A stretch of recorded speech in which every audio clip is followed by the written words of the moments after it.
Guys দেখেন এই যে আমাদের ফরিদগঞ্জের কেরিবি রাইডার, ঠিক আছে, ওনাদের পার্সেলে নাই, ঈদের পর পার্সেল নাই, ব্যাগ খালি। এই যে দেখেন মাথায় ফাটালাইছে। তো পার্সেল আছে কয়টা এখানে? আজকে 23টা। ওকে ঠিক আছে, দেন অ্যাক্সিডেন্ট হয়েছেন কেমনি এমনি? ভাই অনেক অ্যাক্সিডেন্ট হইছে। অনেক অ্যাক্সিডেন্ট কি সাইকেল দিয়ে? সাইকেল আছে। আই রে কি কন, এক শুভকামনা রইল ভাই।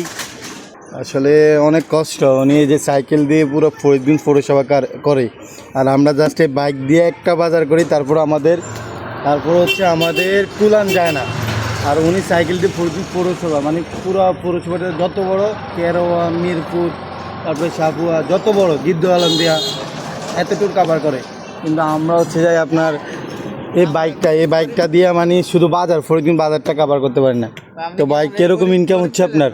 হ্যাঁ ভাই 15,000 টাকা ভাই। 15,000 টাকা মাত্র? এই 15,000 টাকা দিয়ে গাড়ি কিনতে পারবেন, বাইক কিনতে পারবেন এরকম একটা? ভাই পারবো। বরকত আছে।